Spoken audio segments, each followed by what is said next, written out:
Welcome to EPG Pathshala in Computer Science. This is a series of lectures in computer networks. So, in computer networks, we have been looking at quality of service at the network layer. So, in terms of quality of service, we are looking at different protocols that are used for quality of service. So, we looked at the INTSERV protocol. So, today now we will be looking at the DIFSERV protocol. So, differential services or DIFSERV as it is called is a popular protocol that is used for providing quality of service. So, we look at the motivation for DIFSERV, the architecture of DIFSERV, the functions that are done at the edge and the core routers to support DIFSERV, and various operational details. Now, we have already seen that there are two approaches to quality of service support in networks. One is called as a fine-grained approach and the other is a coarse-grained approach. Now, in fine-grained approach, you provide quality of service guarantees to individual flows or applications. And we also already saw that INTSERV is an example of that kind of an approach. Now, we will be looking at the coarse-grained approach. So, in the coarse-grained approach, you provide quality of service to aggregated traffic, or you can say to large classes of traffic. So, the DIFSERV is a good example of this approach and this is widely used. So, which is what we will look at now. Okay. So, differentiated services in a sense addresses certain difficulties that are there with our INTSERV and RSVP protocols. Okay. So, let us look at what are the advantages it has over INTSERV in that sense. So, one is scalability. Okay. So, remember that in INTSERV you need to maintain state at all the routers, right, because we are making a reservation, you are maintaining state at each of the routers, and when the information is maintained per flow. So, now per flow, if you have to maintain state information, given that you have very large number of flows in any typical network, it can become very difficult, and that will kind of affect your scalability, because you may not be able to support more than a certain number of flows. Another is lack of flexibility in terms of specifying the service models. Remember that in INTSERV you only have two classes, right? You only have guaranteed service and control load service, only two classes are there. Now, actually you may want to have more qualitative service models, right? You may want to have some kind of relative distinction between different flows, different classes of traffic. So, you may want to have something like platinum, gold, silver kind of differentiation you may want to have, right. So, we would like to have these different classes specified as well. And there is also a high signaling overhead in the INTSERV, because we saw that we have to use the RSVP protocol, and in RSVP protocol we have to frequently keep sending certain reservation messages and so on in order to keep the whole thing active. So, these are three disadvantages that, so to say, with the INTSERV RSVP combination, and DIFSERV tries to move away from these problems. Okay. So, we will look at how that happens. Okay. So, basic motivation for DIFSERV is that whatever fine-grained enforcement you want to do, okay, you do it only at the edge of the network, not at the core. Now, why can we afford to do this? It is because typically things are happening a little slower at the edges, because they are connected to slower links. So, you can afford to do per flow control or per flow processing of the packets that are coming in there. Okay. It is like, for example, this is like if you take a post office scenario, it is like mail sorting in post office, you know, it can be done for every mail is taken, sorted and so on. Okay, this is the first thing. Second thing is you would like to label packets with a field, so that once you have labeled it at the edge, okay, do whatever classification you want at the edge and kind of label it. So, it is like saying you put a priority stamp on a post and you can on a mail and you send it, right. So, something like that. So, if you label a packet of the field, we would like to do all the processing just based on that single label. That is one other concept that we would like to use. Third thing is you want the core of the network to use only this type field, right, this label that you have specified. Only that information must be used for all QoS management. We do not want too much of processing to be done at the core routers. Now, why is that so? Because we know that routers, the core routers are working at very high speeds. Okay. So, we want everything to happen very, very fast inside the core router. So, we do not want to burden it with too much of processing. We want to keep the processing simple at the core router. So, that is the third point. Okay. So, for example, you want something like I want an expedited service versus a best effort service. Okay. That kind of distinction you may want to have. So, you can see that DIFSERV is kind of an evolution rather than a very revolutionary protocol or a measure. Okay. You want these things, so you kind of just move towards that. Okay. So, what DIFSERV therefore does is, in order to take care of all these things, it basically defines an architecture and a set of what are called as forwarding behaviors, that is how the packets must be forwarded.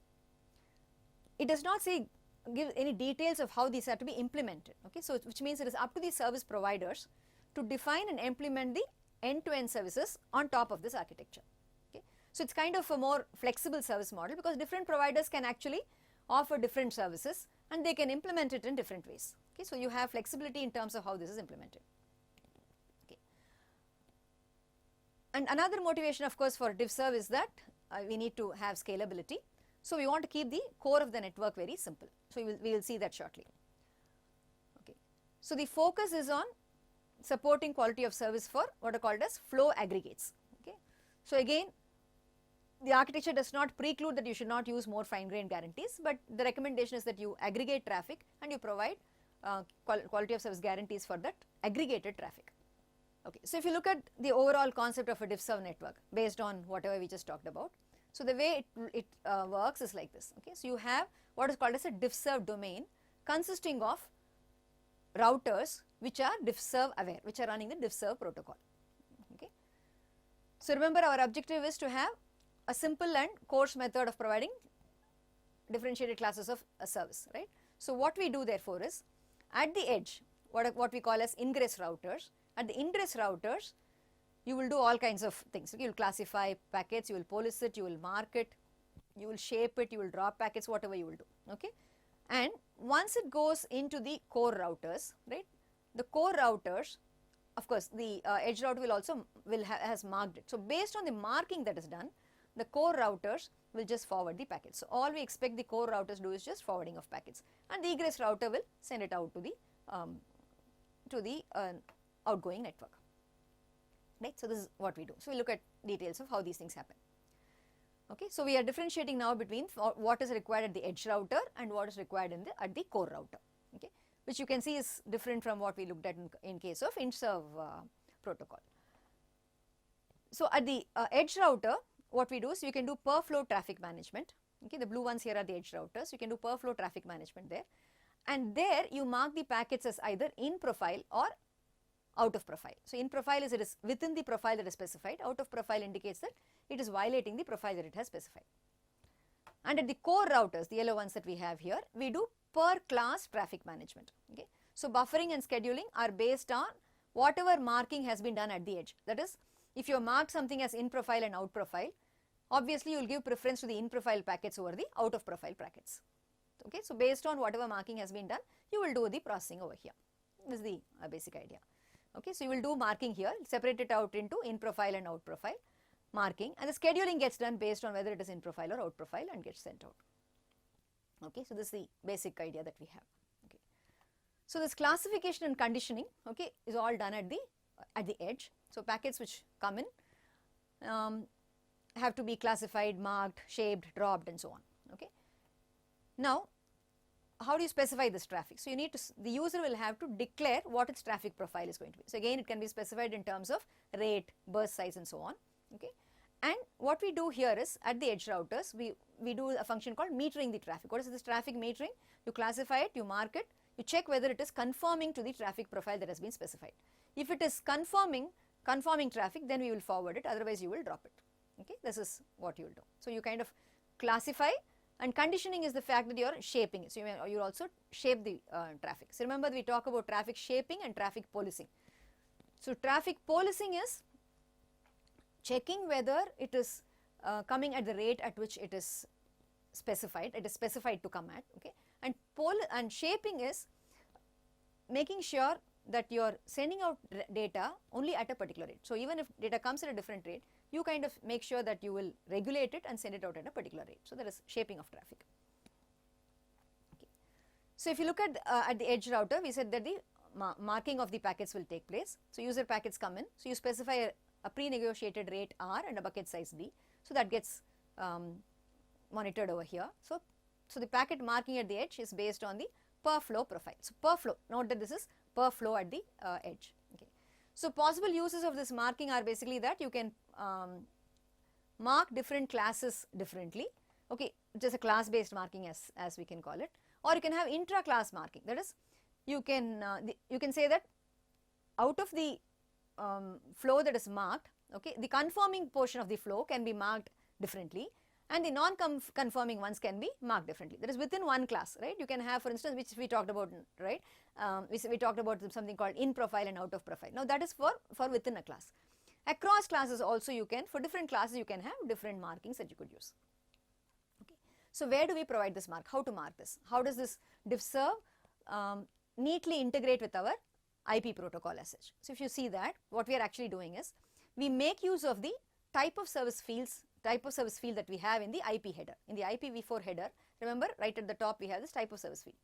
So this is an 8-bit field, okay, which is originally meant to specify the type of service only, right? So what we do is, we take those 8 fields and we redefine those fields, okay. So 6 bits out of this 8 bits is used to specify the type of service that's required for a diffserv router. So look at this type of service field. In IPv4, this is basically how the TOS field looks like, right? So you have the first 3 fields are used for precedence or priority, specify priority, and the next 4 fields are used to specify delay, cost, throughput and reliability, whether you want this packet to be forwarded based on delay requirements or cost requirements, throughput requirements or reliability requirements, and the last bit is 0. Okay. Now this field now is redefined for the purpose of differential service. So we call this redefined label that we have here as a differentiated services code point. Okay. So we are what we mean by this is that this value here, it's a code point, it's kind of a value, a label, that will be used to specify what type of class we have. Okay. So these first 6 bits here, 0, 1, 2, 3, 4, 5 are used to specify this DSCP. Okay. So DSCP is the term that you keep seeing in differentiated services network, okay, DSCP. Okay. So now, so at the edge router, therefore what is happening? So you classify, okay, mark the packets, meter it, okay, check whether it falls within the negotiated profile, you mark it, right, that is those which fall within the profile are marked, and then you can condition it. You can either delay and then forward, or discard, or remark other traffic. So all these kinds of things are possible. Okay.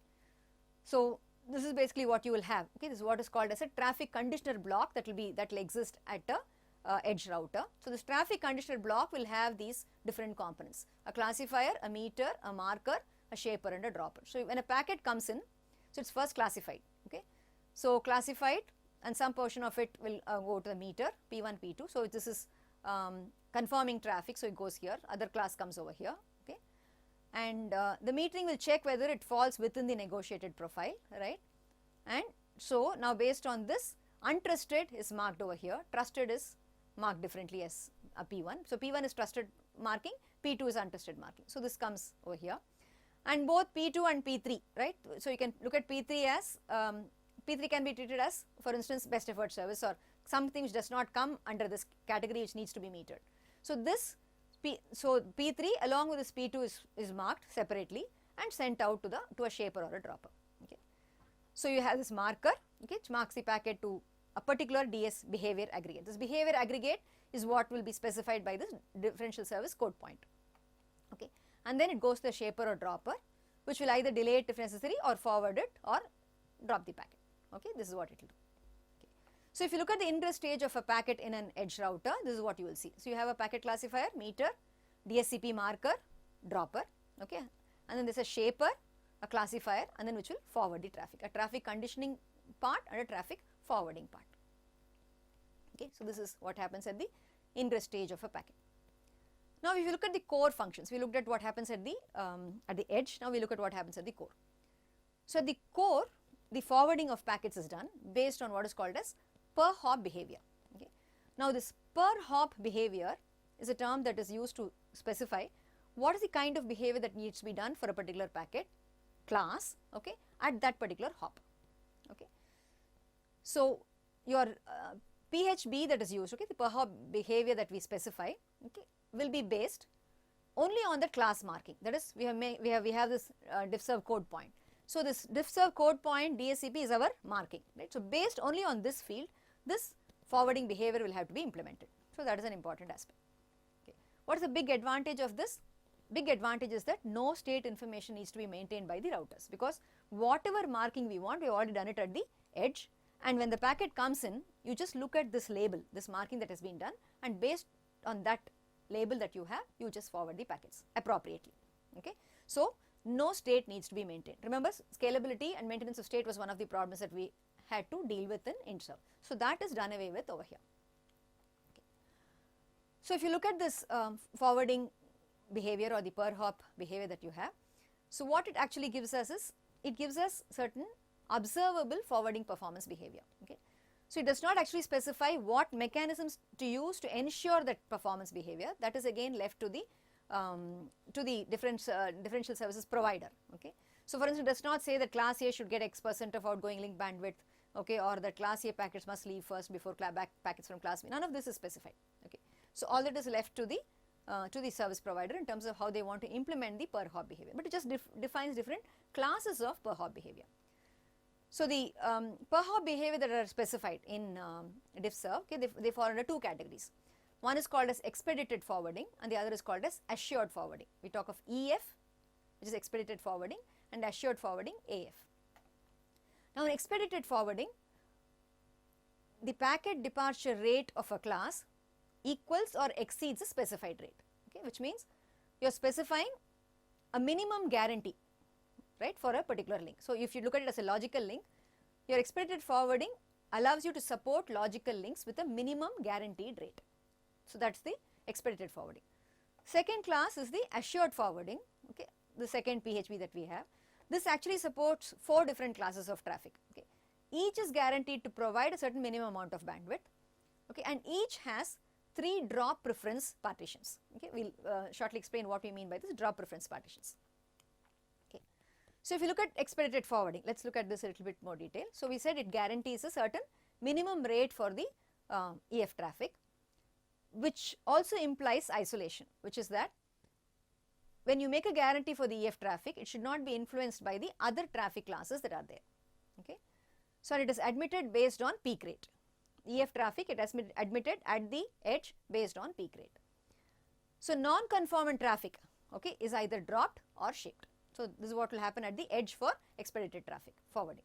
Okay. So, possible example service that could use EF would be providing something like a virtual wire. Okay. It is like not a physical wire, but a virtual wire from end to end. Okay. So, the DSCP pattern that is used for this is 1011110. This is a code point that is used for this. Now, if you look at assured forwarding, we said assured forwarding defines 4 classes with some bandwidth and buffers that are allocated to them. Each class has certain amount of bandwidth, certain amount of buffers allocated. Okay. So, what is the idea of this? The basic intention here is that you want to provide different services which are kind of relative to one another. Okay. So, for instance, you want to have something like an Olympic model. So, what is an Olympic model? You will have these different medals, right. So, you talk about a gold medal, silver medal, bronze medal and so on. So, similarly, we would like to give a gold service, a silver service, a bronze service and so on, right. So, that is the kind of model that we would like to support. So, within each class we said there are 3 drop priorities. So, which will affect which packets will get dropped first if there is a congestion. So, you can see that this drop priority is used to kind of provide some kind of priority to that particular traffic. Okay. So, if one is a very low traffic, for instance, if I say bronze traffic will be the first one to get dropped if there is a congestion. Next one to get dropped will be silver. The last one to get dropped will be gold. Okay. So, you can kind of, by varying the drop probabilities, remember that when the queue lengths increase at the routers, we will be dropping packets, right. So, using some protocol like random early detection or whatever, you will be dropping packets. So, this is what diffserv proposes to use. Diffserv says I will make use of this random early detection and provide different drop priorities or drop probabilities, so that I can provide differential treatment to the different classes of traffic that we have. Okay. There are lots of studies that have been done on how these classes and the drop priorities interact with TCP flow control and congestion control and so on. Okay. So, non-conformant traffic in the case of assured forwarding is remarked. Okay. You kind of mark it differently, right. So, this is what happens.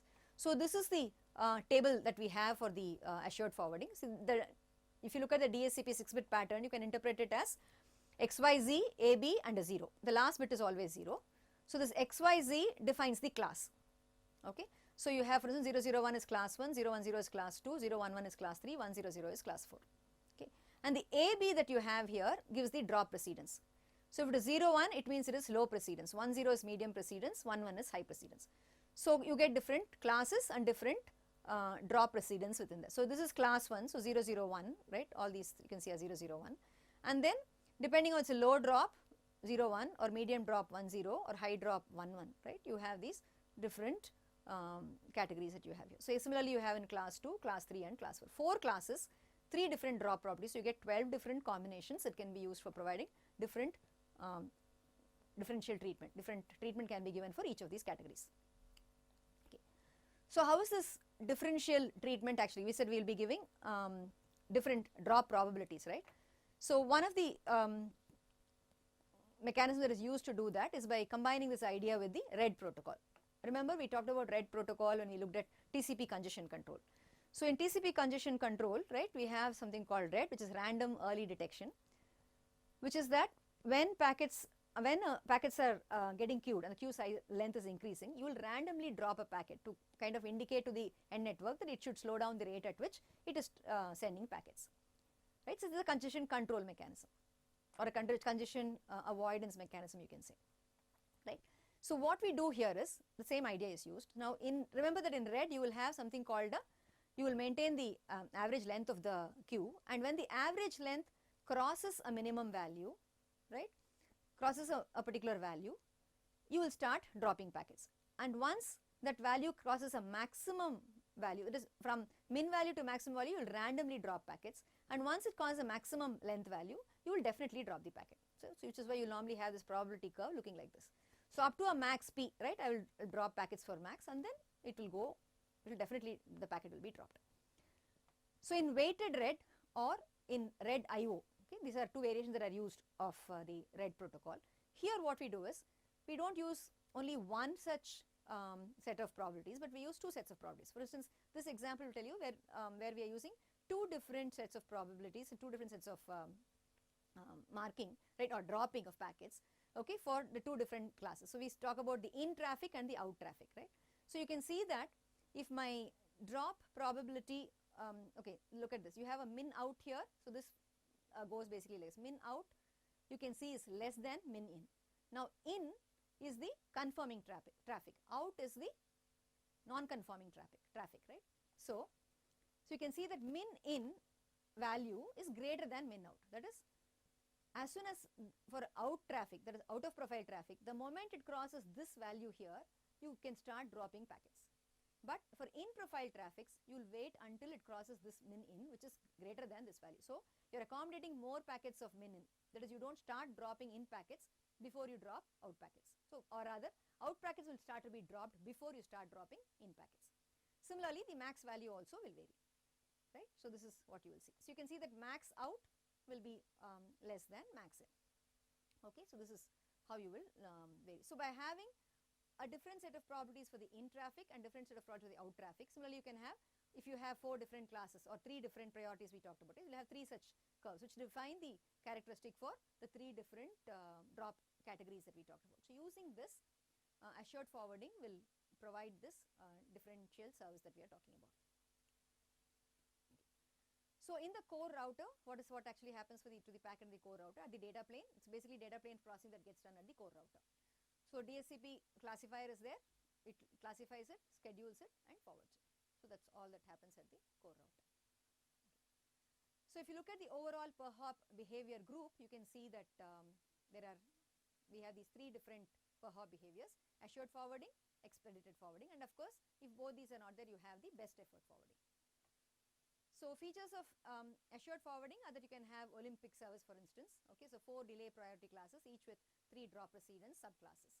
And in expedited forwarding we have a premium or a virtual leased line kind of a service. So it's a quantitative service. Here you can say it's a kind of qualitative service plus a quantitative service.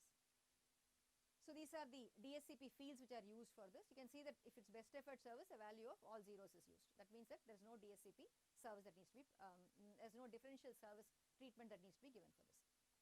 So traffic control for AF includes static service level agreements, policing, classification, marking, and then this we talked about, right, RED with IO and weighted RED scheduling will be done. For EF, we make use of dynamic SLA, policing, classification, marking and priority or weighted fair queue scheduling. Okay. Best effort, we use FIFO scheduling. Okay.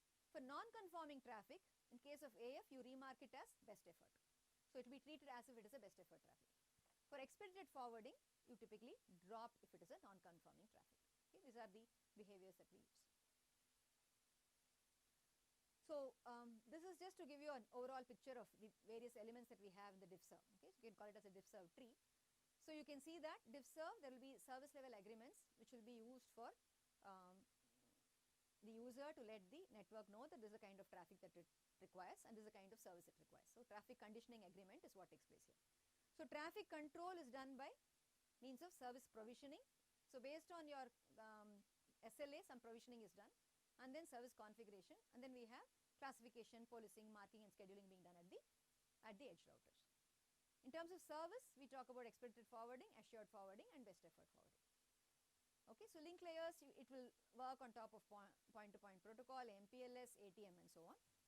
And for signaling, right, it can coexist with other signaling protocols such as RSVP, LTAP, COPS and so on. Okay, so this is the basic structure that we have of diffserv. So now that we have looked at diffserv and intserv, a quick comparison of these two, of diffserv and intserv. So if you look at it in terms of these parameters, if you look at which is the manageable unit in diffserv, diffserv it is classes that are managed, and intserv it is flows that are managed. It's a flow based one, this is a class based one. And if you look at router's capability, diffserv differentiates between edge and core. So edge has a different capability, core has a different capability. In intserv, everything all in one, right, everything has to do, all the routers have to do the same functionality. And here what is defined in the standard is the forwarding behavior. Intserv, service types are defined. And guarantee required here requires provisioning. In intserv, we make use of reservations. And diffserv works in terms of domains, whereas intserv works end to end. Okay, this is at a domain. When you have a diffserv domain, it is within the diffserv domain that service will be provided. Okay, so this is just a quick comparison of diffserv and intserv. So putting it all together, this is what you will have in a diffserv network.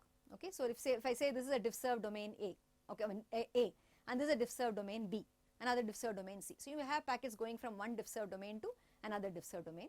When packets come in, right, they come in through the ingress router, okay, ingress node. So this ingress or the boundary node, in this boundary node is where we have the traffic control block, which will categorize packet as premium, gold, silver, bronze, etc., right, and it may drop it or it may forward it, right. And the routers at the core of the network, they just do the forwarding based on whatever labeling has been done here, and then from here through an egress node it will go to another, it may go to another diffserv domain or it may go to another network, whatever. Okay, this is basically what you will have. Okay.